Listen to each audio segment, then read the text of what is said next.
మా latest videos కోసం మా ఈ తెలుగు న్యూస్ ఛానల్ సబ్స్క్రైబ్ చేసి గంట సింబల్ యాక్టివేట్ చేసుకోండి.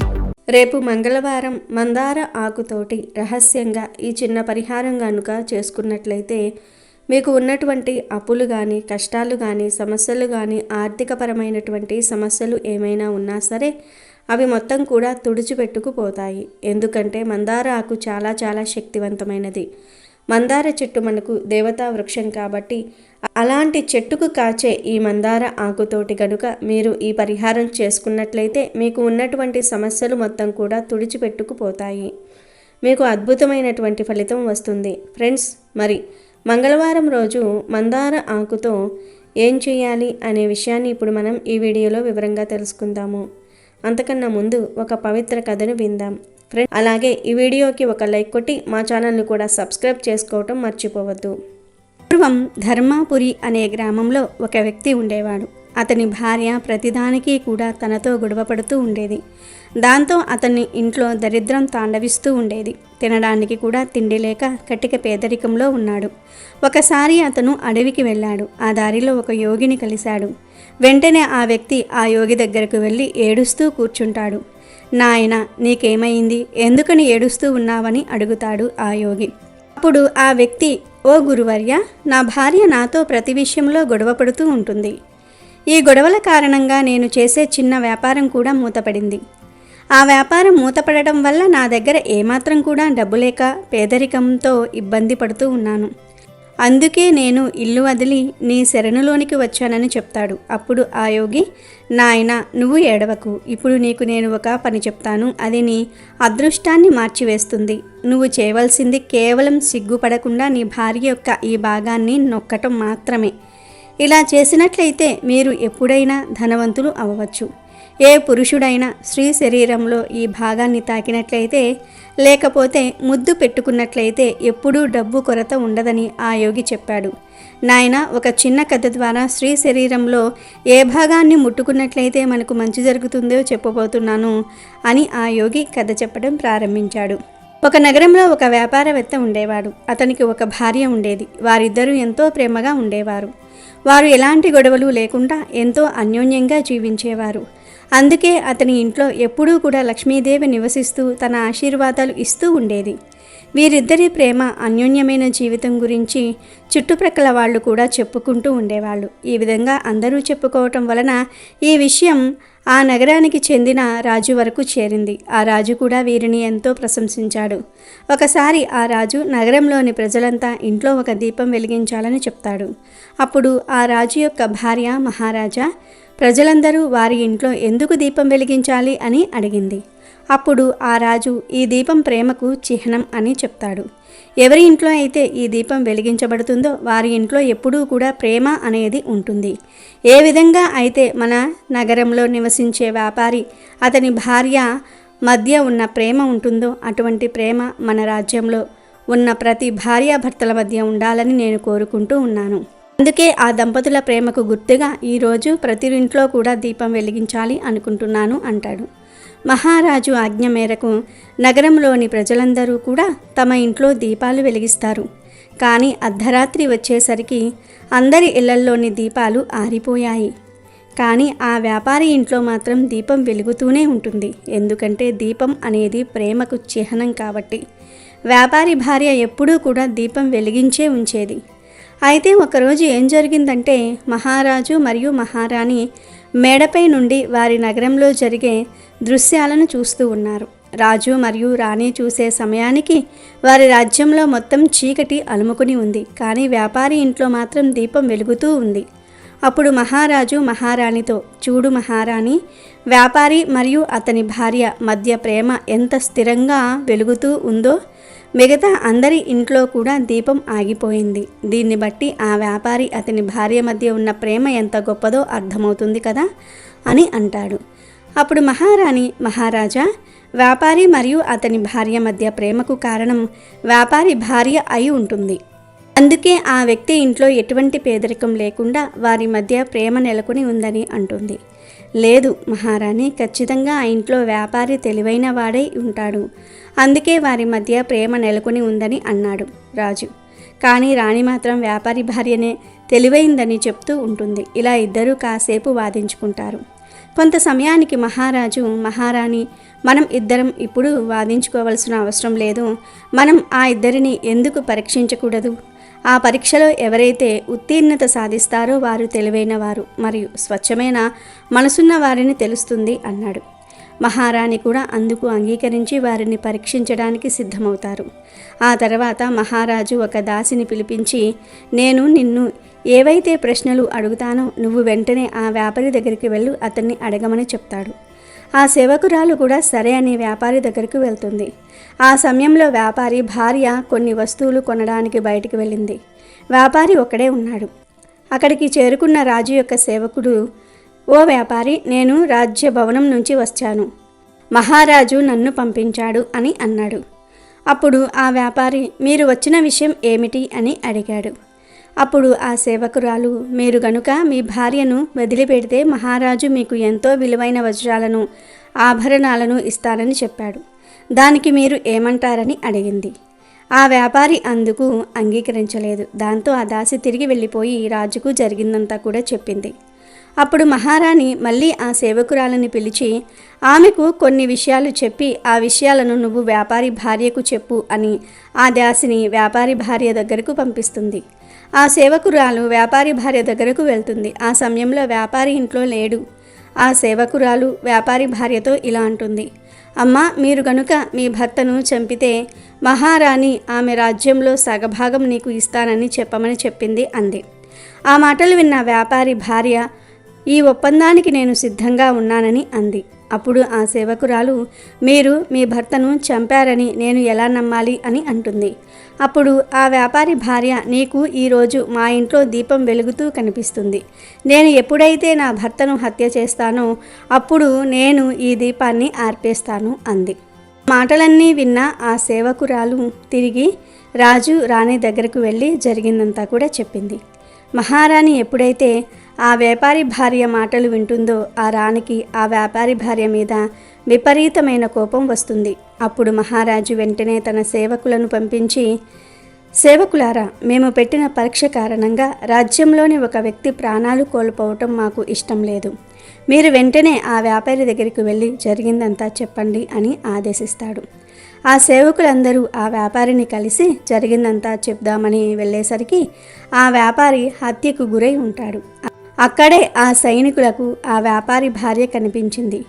కొంత సమయానికి ఆ సైనికులు వ్యాపారి భార్యను తీసుకుని రాజభవనానికి వచ్చారు. అప్పుడు మహారాజు ఆ వ్యాపారి భార్యతో ఇలా అంటాడు, నువ్వు ఒక దురాశ పరురాలివి. నీకు డబ్బంటే ఇంత ఇష్టమా? కేవలం డబ్బు కోసం నీ భర్తను కూడా చంపేశావు. ఎందుకలా చేశావు అని అడిగాడు. అప్పుడు ఆమె ఇలా చెప్తుంది, మహారాజా, నేను ఎప్పుడో నా భర్తను చంపేయాల్సింది, కానీ నేను ఒక అవకాశం కోసం ఎదురు చూస్తూ ఉన్నాను. నా భర్త నాతో చాలా దారుణంగా ప్రవర్తించేవాడని చెప్పింది. అప్పుడు రాజు, నీ భర్త అంత దారుణమైన పని ఏం చేశాడు చెప్పు అన్నాడు. ఆ వ్యాపారి భార్య, నా భర్త ఎప్పుడూ నా ముక్కుపై తన వేలితో గట్టిగా నొక్కేవాడు. ఇదే కాకుండా నా భర్త ఇంకొక పని కూడా చేసేవాడు. అదేమిటంటే నా భర్త ఎప్పుడూ నాలుకతో నా చెవి వెనుక భాగాన్ని తాకుతూ ఉండేవాడు అని చెప్పింది. వెంటనే రాజు, అమ్మా, మీరు నిరుపేదలుగా ఉన్నప్పుడు నీ భర్త ఈ విధంగా చేసేవాడా అని అడిగాడు. అప్పుడు వ్యాపారి భార్య, లేదు, ఇలా చేసేవాడు కాదు అని చెప్తుంది. అయితే నాకు ఇప్పుడు అర్థమైంది నీ భర్త ఇలా ఎందుకు చేసేవాడో అన్నాడు రాజు. ఇక్కడితో కథ ముగిసిపోయింది అని చెప్పాడు ఆ యోగి. ఇలా చెప్పిన తర్వాత, నాయన, ఇప్పుడు నీకు అర్థమైందా? స్త్రీ శరీరంలో ఏ భాగాన్ని తాగితే అష్టైశ్వర్యాలు సిద్ధిస్తాయో అని అడిగాడు. అప్పుడు ఆ వ్యక్తి, గురువుగారు, నాకు ఇప్పటికీ కూడా ఏమీ అర్థం కాలేదు అన్నాడు. అయితే ఇప్పుడు నీకు నేను వివరంగా చెప్తాను, శ్రద్ధగా విను అని ఇలా చెప్తాడు. మొదటిగా ఆ వ్యాపారి అతని భార్యతో చేసింది ఏమిటి అంటే, తన వేళ్లతో తన భార్య యొక్క ముక్కు నొక్కటం. ఎవరి ఇంట్లో అయితే పేదరికంతో బాధపడుతూ ఉన్నారో వారు తమ వేళ్లతోటి వారి భార్య యొక్క ముక్కు నొక్కాలి. ఎందుకంటే స్త్రీ యొక్క పైభాగం చాలా శుభకరంగా భావిస్తారు. కాబట్టి ఎవరైతే ఈ పని చేస్తారో వారు ధనవంతులుగా మారిపోతారు, లక్ష్మీదేవి అనుగ్రహం పొందుతారు. చూడు నాయనా, ఆ వ్యాపారి చేసిన రెండో పని ఏమిటి అంటే, ఆ వ్యాపారి తన నాలుకతోటి తన భార్య యొక్క చెవి భాగాన్ని తాకటం, ఇలా చేయటం వల్ల మీ అదృష్ట తలుపులు తెరుచుకుంటాయి. ఎందుకంటే స్త్రీ యొక్క చెవి వెనుక భాగంలో లక్ష్మీదేవి నివసిస్తుందని నమ్ముతూ ఉంటారు. అందుకే ఈ విధంగా చేయటం వల్ల లక్ష్మీదేవి కృపను పొందగలుగుతారు మరియు అపార ధనాన్ని సంపాదించుకోగలుగుతారని ఆ యోగి ఆ వ్యక్తికి చెప్పాడు. ఆ వ్యక్తి ఆ యోగికి ధన్యవాదాలు చెప్పి అక్కడి నుంచి తిరిగి వెళ్ళిపోయాడు. యోగి చెప్పినట్టుగా చేసి కొద్ది రోజులకు ధనాన్ని ఆకర్షిస్తాడు ఆ వ్యక్తి. అందరూ గుర్తుంచుకోవాల్సిన విషయం ఏమిటి అంటే, శ్రీ లక్ష్మీదేవి యొక్క ప్రతిరూపం. ఎలా అయితే ఈ వ్యక్తి ధనవంతుడిగా మారాడో మీరు కూడా అలా చేసి ధనాన్ని ఆకర్షించండి. మీరు కూడా ఈ విషయాన్ని ఫాలో అయి లక్ష్మీదేవి అనుగ్రహాన్ని పొందండి. కాకపోతే మీరు మీ భార్యతో ఈ విషయం గురించి ముందుగానే మొత్తం చెప్పండి, ఆ తర్వాతనే ఆచరించండి. ఇక వీడియోలోకి వచ్చినట్లయితే, మందార చెట్టు అనేది సాక్షాత్తు దేవతా వృక్షం. పల్లెటూర్లలో చూసుకున్నట్లయితే ప్రతి ఇంటింటికి కూడా మందార చెట్టు అనేవి ఉంటాయి. మీరు గమనించుకున్నట్లయితే చక్కగా రంగురంగుల మందార పువ్వులు చాలా రకాలుగా ఉంటాయి. మంగళవారం రోజు ఈ మందార పువ్వులతో మనం హనుమంతుడికి గనుక పూజ చేసుకున్నట్లయితే ఆ పూజ అనేది దైవానికి స్వయంగా అంది మనం ఎలాంటి కోరిక కోరుకున్నా కూడా చక్కగా నెరవేరుతుంది. అంత శక్తివంతంగా ఆ పూజకు ప్రతిఫలం అనేది వచ్చింది. మందార పూలతో చేసుకుంటున్నటువంటి పూజకు తిరుగు అనేదే ఉండదు. చాలా శక్తివంతమైనటువంటి పూజ. చాలామంది చాలా రుణబాధలతో ఇబ్బంది పడుతూ ఉంటారు. అసలు మేము ఎంత చేసినా కూడా మాకు కనీస అవసరాలు కూడా తీరక మేము ఇంకా అప్పులు చేయాల్సినటువంటి పరిస్థితి అనేది వస్తుంది అని బాధపడుతూ ఉంటారు. ఉదయం లేచిన దగ్గర నుంచి రాత్రి పడుకునే వరకు రెక్కలు ముక్కలు చేసుకుంటూ ఉంటారు. అయినా కూడా వారికి కనీసం ఇంట్లో అవసరాలు కూడా తీరక కనీసం ఉండడానికి ఇల్లు కూడా లేని వాళ్ళు కూడా ఉన్నారన్నమాట. అద్దె ఇళ్లలో ఉంటూ నెల వచ్చేసరికి అద్దెలు కట్టుకుంటూ పిల్లల ఫీజు, చదువులకు ఫీజులు కట్టుకుంటూ తాగేటటువంటి మంచినీరు కూడా కొనుక్కోవాల్సిందే. ఇలా ప్రతిదానికి కూడా డబ్బుతోటే పని. ఇక పిల్లలకు ఏదైనా మరీ ముఖ్యమైనటువంటి అవసరాలు వస్తే అవి తీర్చలేక వీళ్ళు బాధపడటం, ఇంట్లో దానివల్ల రకరకాలైనటువంటి గొడవలు జరగటము, ఇలాంటి పరిస్థితి ఏంటి దేవుడా అని చెప్పేసి మనం దైవాన్ని తిట్టుకునేటటువంటి సందర్భాలు కూడా వస్తాయి.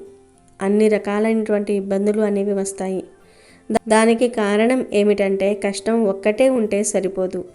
ఎప్పుడైనా సరే కష్టంతో పాటుగా మనకు కలుసుబాటు అనేది కూడా ఉన్నప్పుడు మాత్రమే మనకు ఈ సమస్యలన్నీ కూడా పోతాయి.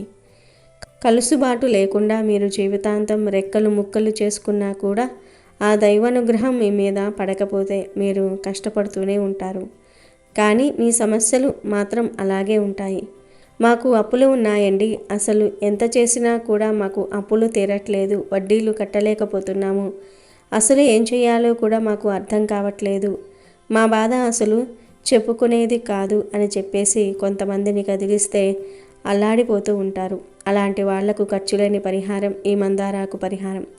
రేపు మంగళవారం పవిత్రమైన రోజు కాబట్టి ఆ రోజు ఉదయాన్నే సూర్యోదయానికి ముందే నిద్రలేచి స్నానాది నిత్య కృత్యాలను ముగించుకొని ఒక స్వచ్ఛమైన ఎక్కడా వాడిపోని మందార ఆకును జాగ్రత్తగా కోసుకొని రావాలి. ఆ ఆకును కోసేటప్పుడు కూడా మనసులో హనుమంతుణ్ణి స్మరిస్తూ కోయటం శ్రేయస్కరం. ఆ ఆకు ఎక్కడా చిరక్కుండా రంధ్రాలు లేకుండా తాజాగా ఉండేలాగా చూసుకోవాలి. ఎందుకంటే భగవంతుడికి సమర్పించే ఏ వస్తువైనా దోషరహితంగా ఉండాలి. ఆ ఆకును శుభ్రమైన నీటితో కడిగి ఆరబెట్టిన తర్వాత మనం సాధారణంగా బొట్టుగా పెట్టుకునే కుంకుమతో కాకుండా ఆంజనేయ స్వామికి ఎంతో ప్రీతికరమైన సింధూర వర్ణంలో ఉండే హనుమాన్ సింధూరంతో ఆ ఆకుపై జై శ్రీరామ్ అని చాలా భక్తితో రాయాలి. పురాణాల ప్రకారం సీతమ్మ తల్లి తన నొసట సింధూరం దిద్దుకోవటం చూసి అలా చేస్తే రాముడికి ఆయురారోగ్యాలు కలుగుతాయని తెలుసుకున్న హనుమంతుడు తన స్వామి పట్ల ఉన్న అపారమైన భక్తితో తన ఒళ్ళంతా సింధూరాన్ని పూసుకున్నాడు. అందుకే స్వామికి సింధూరంతో చేసే పూజలన్నా ఆ సింధూరంతో రాసే రామనామమన్నా అత్యంత ప్రీతికరమైనవి. ఇలా రాసిన తర్వాత ఆకును మీ పూజా గదిలో మీ ఇష్టదైవం ముందు కానీ లేదా వీర హనుమంతుడి ఫోటో ముందు కానీ ఉంచి నెయ్యితో దీపారాధన చేసి మనసులో బలంగా మీ సంకల్పం చెప్పుకోవాలి. మీకున్న అప్పుల బాధలు తొలగిపోవాలని, ఆర్థిక ఇబ్బందుల నుండి గట్టెక్కే మార్గాలు సుగమం కావాలని ఆ రామదూతను వేడుకుంటూ ఆ ఆకుపై ఒక చిన్న పటిక బెల్లం ముక్కను ఉంచాలి. పటిక బెల్లం అనేది సాత్వికమైన తీపికి సంకేతం. ఇది మన జీవితంలో పేరుకుపోయిన ఆర్థికపరమైన చేదు అనుభవాలను మరియు దారిద్ర్య బాధలను తొలగించి జీవితంలో తీపిని అంటే సంపదను నింపుతుందని భక్తుల ప్రగాఢ విశ్వాసం. ఆ తర్వాత ఆ ఆకును చాలా జాగ్రత్తగా భక్తిపూర్వకంగా తీసుకుని వెళ్ళి మీ ఇంటి బయట ఉన్న తులసి కోట గట్టుపైన కానీ లేదా ఏదైనా ఎత్తైన గోడపైన కానీ ఎవరికీ అందకుండా, ముఖ్యంగా ఎవరూ తొక్కకుండా పవిత్రమైన చోట పెట్టాలి. ఈ ప్రక్రియలో అత్యంత కీలకమైన విషయం ఏమిటంటే ఆ ఆకును చీమలు తినే విధంగా అక్కడ ఉంచాలి. ఎందుకంటే హిందూ ధర్మంలో మూగజీవులకు, ముఖ్యంగా చీమలకు ఆహారం పెట్టడం వల్ల మనకు తెలియకుండానే పూర్వజన్మల పాపాలు మరియు గ్రహదోషాలు తొలగిపోయి పుణ్యఫలం లభిస్తుంది. ఆ ఆకు కింద పడకుండా, అపవిత్రం కాకుండా జాగ్రత్త వహించటం మీ బాధ్యత. ఎందుకంటే దానిపై పవిత్రమైన రామనామం ఉంది. ఇలా మంగళవారం రోజు భక్తితో చేయటం వల్ల మీ ఆర్థిక స్థితి మెరుగుపడి కేవలం అప్పులు తీరటమే కాకుండా మీరు ఇతరులకు అప్పు ఇచ్చే స్థాయికి ఎదిగేలాగా హనుమంతుడి అనుగ్రహం తప్పక లభిస్తుంది. రామనామం ఎక్కడైతే ఉంటుందో అక్కడ హనుమంతుడు సూక్ష్మ రూపంలో కొలువై ఉంటాడు. కాబట్టి ఆ రామనామం మహిమ వల్ల మీ ఇంట్లోని ప్రతికూల శక్తి తొలగిపోయి లక్ష్మీ కటాక్షం సిద్ధిస్తుంది. ఇక మరుసటి రోజు అంటే బుధవారం ఉదయం ఒకవేళ ఆ ఆకుపై ఇంకా పటిక బెల్లం మిగిలి ఉంటే దానిని అక్కడే వదిలివేయాలి. కానీ ఆ మందార ఆకును మాత్రం పవిత్రంగా తీసుకుని ప్రవహించే నీటిలో అంటే కాలువలో లేదా నదిలో కలపాలి. ఒకవేళ మీ ప్రాంతంలో ప్రవహించే నీరు అందుబాటులో లేకపోతే మీరు ఆ ఆకును ఏ చెట్టు నుండి అయితే కోసారో అదే చెట్టు మొదట్లో చిన్న గుంత తీసి భూమిలో పాతిపెట్టాలి. దీనివల్ల ఆ ఆకు ప్రకృతిలో కలిసిపోతుంది తప్ప ఎవరి పాదాల కింద పడదు. ఈ పరిహారం చేసేటప్పుడు మనసులో ఎటువంటి సంశయాలు లేదా ప్రతికూల ఆలోచనలు లేకుండా కేవలం స్వామిపై పూర్తి విశ్వాసంతో ధ్యానిస్తూ చేయాలి. ఎందుకంటే భక్తి మరియు నమ్మకం ఉన్న చోటే భగవంతుడి చమత్కారం కనిపిస్తుంది. అప్పుల బాధల నుండి విముక్తి పొందడానికి రుణ విమోచన అంగారక స్తోత్రం చదువుకుంటూ ఈ పని చేస్తే ఫలితం ఇంకా రెట్టింపు అవుతుంది. ఈ చిన్న క్రియ ద్వారా ఎందరో తమ జీవితాల్లో ఊహించని మార్పులను చూశారని, సంపూర్ణ శరణాగతితో చేసే ఏ ప్రార్థన అయినా వృధా పోదని పెద్దలు చెప్తూ ఉంటారు. మంగళవారం రోజు నియమనిష్టలతో ఉపవాసం ఉండి లేదా సాత్విక ఆహారం తీసుకుంటూ ఈ ప్రక్రియ పూర్తి చేస్తే ఆంజనేయ స్వామి కృపతో మీ ఆర్థిక ఇబ్బందులన్నీ పటాపంచలై కుటుంబంలో సుఖశాంతులు వెల్లివిరుస్తాయి. మరియు మీ కష్టార్జితం మీ దగ్గరే నిలిచేలా స్వామి దీవిస్తారు. నిరంతరం రామనామాన్ని స్మరిస్తూ మీ బాధ్యతలను సక్రమంగా నిర్వహిస్తూ ఈ పరిహారాన్ని ఆచరిస్తే హనుమంతుడి అభయహస్తం మీకు తోడుగా ఉంటుంది. వీడియో నచ్చితే లైక్ చేయండి, షేర్ చేయండి, బట్ సబ్స్క్రైబ్ చేసుకోవడం మర్చిపోవద్దు.